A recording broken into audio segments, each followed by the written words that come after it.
Bene ragazzi, bentornati. Parliamo quindi del primo dei fisici ionici, originario della città appunto in Ionia di Mileto. Come gli altri due, i suoi successori Anassimandro e Anassimene o Anassimene. Vediamo Talete, secondo le fonti antiche, sarebbe nato nel 626 a.C., sarebbe morto nel 548 a.C. Quindi vedete, è proprio quello che per data di nascita è il più anteriore, più antico di tutti i filosofi di cui le nostre fonti ci danno notizia. Quindi addirittura fine del VII secolo, d'accordo? Fine del VII secolo, prima metà del VI secolo avanti Cristo. Sono tutte notizie che bisogna prendere con le molle, con il beneficio di inventario, perché in realtà sappiamo pochissimo di Talete come di altri di questi primi cosiddetti filosofi, d'accordo? C'è anche chi sostiene che Talete non sia mai esistito e che sia stata una figura mitica e che il primo vero filosofo sarebbe stato il suo discepolo Anassimandro. Noi abbiamo pochissime, davvero pochissime notizie su Talete. E, tra l'altro di Talete parlano sia Platone sia Aristotele sia fonti più tarde. Tuttavia, noi non sappiamo neanche se Talete abbia davvero scritto un libro vero e proprio, perché nessuna di queste fonti ci indica il nome, il titolo di qualche scritto di Talete.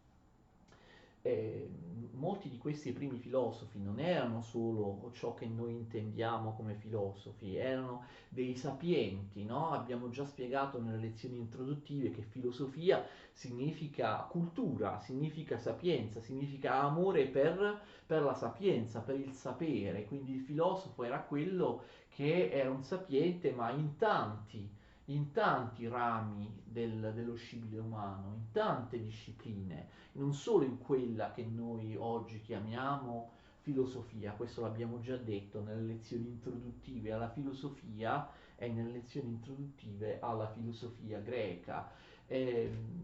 Talete viene descritto anche come un matematico, come un geometra, autore di ben precisi teoremi o dimostrazioni geometriche, ma lui era anche un astronomo, d'accordo? Molti di questi primi filosofi guardavano le stelle, i pianeti ad occhio nudo, erano anche degli astronomi, d'accordo? Quindi ci sono racconti o aneddoti su Talete che riguardano tante cose, secondo alcuni avrebbe misurato l'altezza delle piramidi in base alla loro ombra, avrebbe fatto comunque tante cose anche da un punto di vista più prettamente scientifico. Le fonti ci dicono anche che lui abbia fatto politica, abbia cercato di riunire in una confederazione alcune città della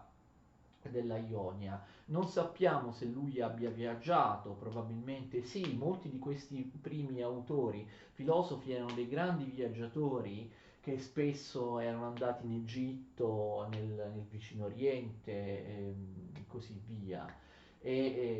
Alcune fonti dicono che Talete apparterrebbe ad una famiglia di origine fenicia, quindi con una spiccata tendenza al commercio, d'accordo, al commercio navale, ma anche appunto magari con una conoscenza di civiltà del Mediterraneo orientale o del vicino Oriente, che sono civiltà appunto diverse dalla civiltà greca. Si raccontano anche molti aneddoti divertenti, cioè tutti questi filosofi presofisti vengono proprio a volte raccontati più che per le loro teorie, oltre che per le loro teorie, per la loro personalità. E quindi tanti aneddoti anche divertenti su di loro, per esempio su Talete si tramanda l'aneddoto della servetta Tracia. Talete sarebbe finito in un pozzo, sarebbe precipitato in un pozzo e sarebbe stato poi recuperato dalla sua servetta Tracia, perché lui non si era accorto, era già in tarda età, che c'era il pozzo, che davanti a lui c'era il pozzo. La servetta Tracia l'avrebbe schernito dicendo: Talete, ma tu guardi continuamente ciò che c'è in cielo, guardi continuamente gli astri e non ti accorgi di ciò che hai davanti ai piedi quando cammini. Ma secondo altri, Talete, cioè questo aneddoto è un po' un aneddoto che ci rappresenta Talete secondo un classico stereotipo del filosofo, no? Il filosofo che vive tra le nuvole, che si occupa di cose lontane dalla realtà pratica di questo mondo. Mentre invece abbiamo un aneddoto che in qualche modo ci presenta Talete in modo contrario. Siccome a Talete veniva continuamente rimproverato, come succede ancora oggi, verso i filosofi, che la filosofia non serviva a niente, che quello che lui studiava, di quello di cui lui si occupava, in fondo erano cose che non servivano assolutamente a niente, Talete vuole dimostrare il contrario, che la filosofia, che la sapienza serve e quindi previde un raccolto di olive di olio eccezionale a Mileto. Cosa fece? Volendo dare dimostrazione della sua intelligenza ai suoi concittadini, lui non disse niente, però previde, grazie alle sue conoscenze, no, della natura, il fatto che ci sarebbe stato un'abbondanza di olive, d'accordo? Un'abbondanza di olive da trasformare in olio. Quindi cosa fece? Prima che questo si verificasse, lui si accaparrò, come dire, eh, tantissimi frantoi dove lavorare queste olive.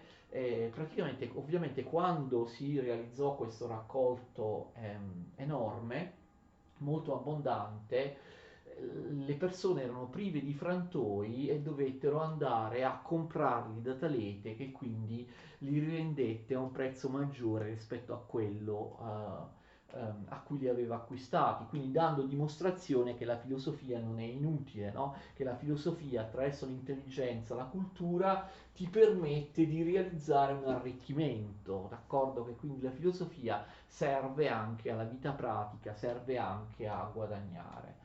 Va bene, comunque, quali sono le dottrine di Talete? Di Talete in realtà sappiamo pochissimo. Una delle nostre fonti privilegiate è Aristotele, poi anche il suo discepolo Teofrasto, però ci parla di Talete anche Platone, come abbiamo visto.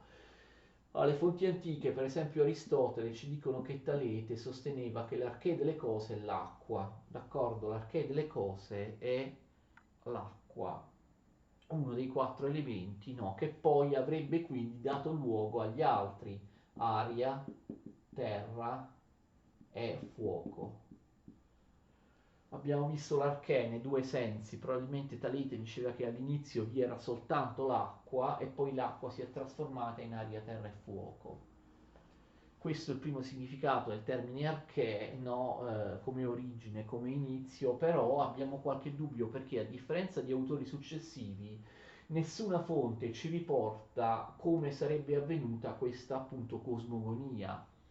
Cioè altri filosofi ci dicono è l'elemento basilare, l'elemento che è all'origine di tutto, l'archè è quello, quel X, e poi da X si trasforma in tutte le cose, da X si originano tutti gli altri elementi in questo modo, cioè dicendoci come avviene questa cosmogonia, questo sviluppo dell'universo a partire da un elemento semplice. Invece per Talete le fonti non ci dicono assolutamente niente, non sappiamo assolutamente perché dall'acqua derivano tutti gli altri elementi, d'accordo? Non sappiamo nulla, in realtà sappiamo pochissimo di Talete. Nel secondo senso, ricordate, di archè significa che l'acqua è il costituente di tutte le cose, che tutte le cose in realtà sono acquose, d'accordo? Che tutte le cose in realtà hanno un substrato, un'essenza di acqua. Che cosa sappiamo poi di Talete? Secondo Aristotele e altri, lui sarebbe stato spinto a pensare che l'archè, che l'origine di tutte le cose sia l'acqua, a partire dall'esperienza, a partire da fenomeni naturali che colpiscono l'esperienza e in particolare di fenomeni di tipo biologico, di prove biologiche, d'accordo? Le fonti ci dicono che Talete sosteneva, attenzione, che il nutrimento di tutti gli esseri è acquoso, d'accordo? Come dire, acqua e vita, no? Il nutrimento di tutte le cose è l'acqua. Il nutrimento di tutte le cose è umido, lui usa anche la parola umido, d'accordo? Anche le cose che non sono acqua sono umide, d'accordo? Sono pervase di acqua, hanno un costituente che magari non si vede a prima vista, non si vede a occhio nudo, però in realtà l'acqua è un elemento che si trova all'interno di qualunque tipo di nutrimento, anche di cibi o di elementi con cui ci nutriamo che non sono, che noi non diremmo essere acqua, sono comunque umidi, sono comunque acquosi, d'accordo? Quindi l'acqua è vita perché l'acqua è il costituente del cibo, del nutrimento, d'accordo? Pensate al fatto che ovviamente i pesci non possono vivere senza acqua. Sapete che molti scienziati sostengono che le prime forme di vita sul nostro pianeta si siano sviluppate nell'acqua? Ecco, Talete, come tanti altri presofisti, semplicemente con la riflessione, con il ragionamento, è riuscito ad anticipare, ad avere delle intuizioni poi confermate o comunque considerate interessanti dalla scienza moderna. Ci sono stati alcuni, come per esempio famoso filosofo della scienza e filosofo liberale del XX secolo, Karl Popper, o anche altri, che sostengono che proprio questi filosofi presofisti abbiano inventato in qualche modo la scienza, senza rendersene conto. Erano comunque gli scienziati dell'epoca. Purtroppo non facevano molte esperienze, esperimenti, perché questo era contrario alla mentalità dei greci, purtroppo. Andare a cercare la verità dall'esperienza, dagli esperimenti, non avevano il metodo scientifico, non lo praticavano, non avevano gli strumenti, le conoscenze, gli strumenti di indagine che poi ha avuto a disposizione la scienza moderna. Eppure erano gli scienziati dell'epoca, cercavano di porsi delle domande razionali e di dare delle risposte razionali. Qual è l'origine dell'universo, di cosa sono composte tutte le cose, perché si muovono i pianeti e così via. Loro cercano di dare una risposta che non è più derivata dalla tradizione mitica, una risposta sovrannaturale, una risposta mitica, d'accordo? Un mythos.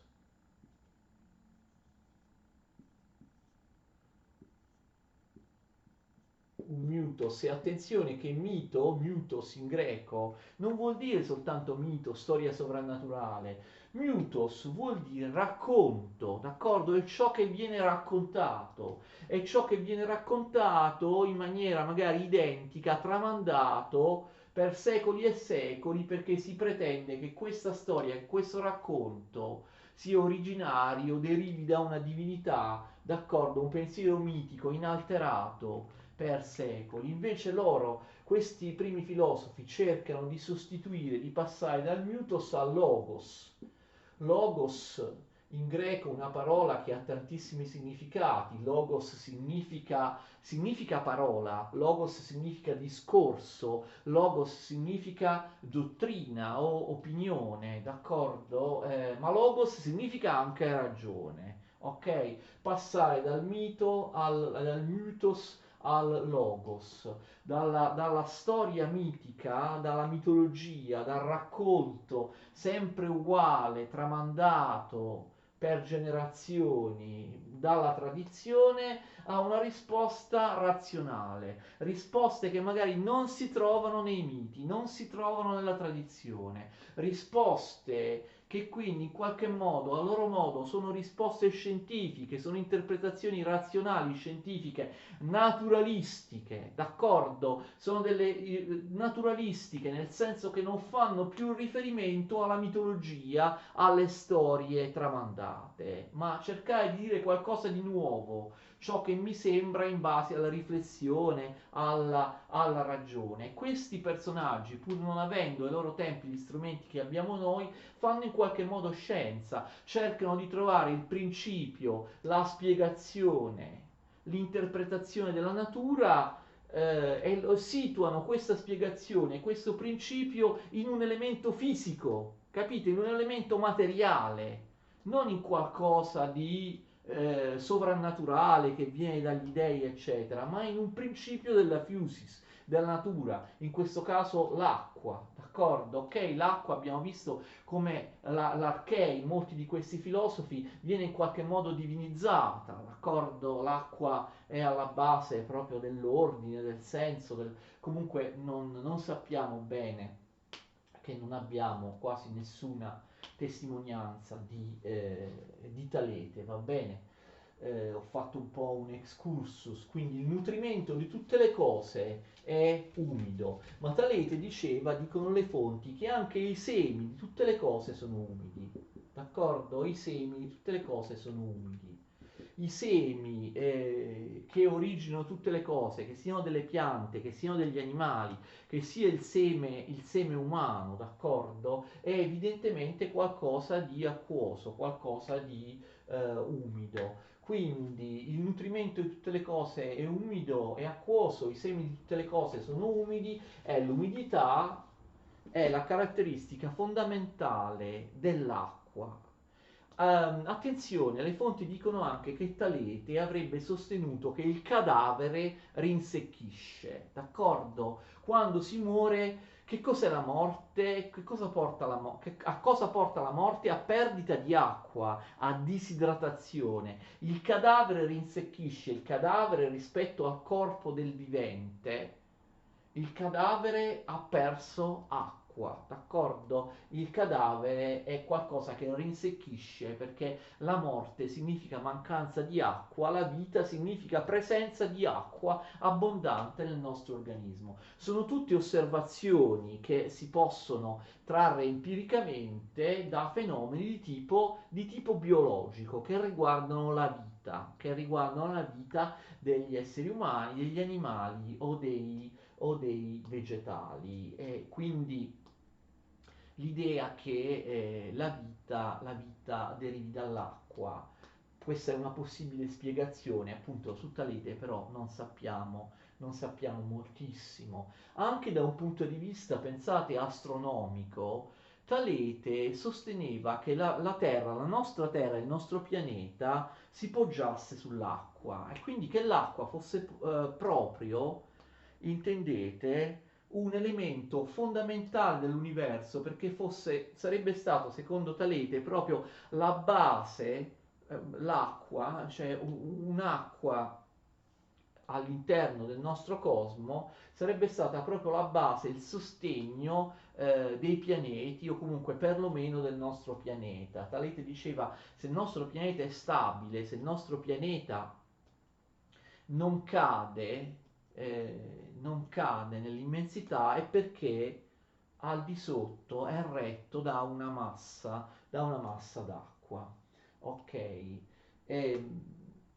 Vi sono anche altre interpretazioni, cioè sia le fonti antiche sia i critici moderni sottolineano l'importanza del fatto che Mileto, la città di Talete, fosse un porto, una città che prima non contava niente e che si è arricchita con il commercio navale, d'accordo? Quindi Talete cosa faceva? Vedeva continuamente navi che partivano e che arrivavano nel porto di Mileto, marinai, persone, mercanti che portavano, che vendevano oppure che acquistavano merci. Quindi la tradizione marittima, marinara di Mileto potrebbe aver spinto Talete a pensare che il commercio navale è alla base della vita, della ricchezza, d'accordo? Perché in fondo permette lo scambio di merci, permette l'arricchimento. Vedete cosa sono andati a pensare gli interpreti in mancanza di frammenti o di molte testimonianze da parte del nostro Talete. Altri hanno supposto che, essendo lui poi di origine fenicia, lui sarebbe stato condizionato dalle civiltà idrauliche, dalle civiltà fluviali. Talete forse aveva viaggiato o comunque aveva avuto notizia del Nilo oppure dei fiumi mesopotamici, sia in Egitto sia in Mesopotamia, la vita, lo sviluppo, la nascita di tante piante, dei cereali, eccetera, dipendeva dalle acque dei fiumi che esondavano, d'accordo? Inondavano le terre circostanti e permettevano la vita, l'acqua permetteva il fatto che la terra diventasse fertile, quindi l'idea che l'idea dell'acqua alla base di tutto sarebbe potuta provenire a Talete appunto anche dalla considerazione delle culture fluviali egiziane e mesopotamiche, in cui i grandi fiumi erano alla base della vita, della produzione agricola, della sopravvivenza delle persone. Che cosa dobbiamo dire ancora di Talete? Non c'è moltissimo da dire, possiamo dire che Platone nelle leggi cita quello che per lui era un motto di Talete. Talete avrebbe detto tutto è pieno di dei. Tutto è pieno di dei, capite? Conferma quell'ipotesi che noi prima abbiamo chiamato panteismo oppure panpsichismo. Panteismo oppure panpsichismo, l'idea che Dio appunto non sia separato dalla materia, dalla natura, tutto è pieno di dei, che Dio, la divinità, sia insita la divinità all'interno di qualunque concrezione, di qualunque ente naturale, di qualunque ente materiale. E ovviamente Dio potrebbe identificarsi con l'acqua, che è il costituente, l'origine di tutto, che regola, ordina e muove tutto. Ovviamente tutto è pieno di dei, quindi l'idea appunto che vi sia un principio come l'acqua che in qualche modo svolge la funzione che generalmente viene attribuita alla verità. Questa lezione è stata piuttosto breve, però io non ricordo nient'altro da dirvi a proposito di Talete. Ci vediamo la prossima volta, parliamo del secondo di questi fisici ionici, sempre di Mileto, ovvero di Anassimandro. Anassimandro è già un pochino più lungo e leggermente più complesso di Talete. Continuate a seguirmi, alla prossima.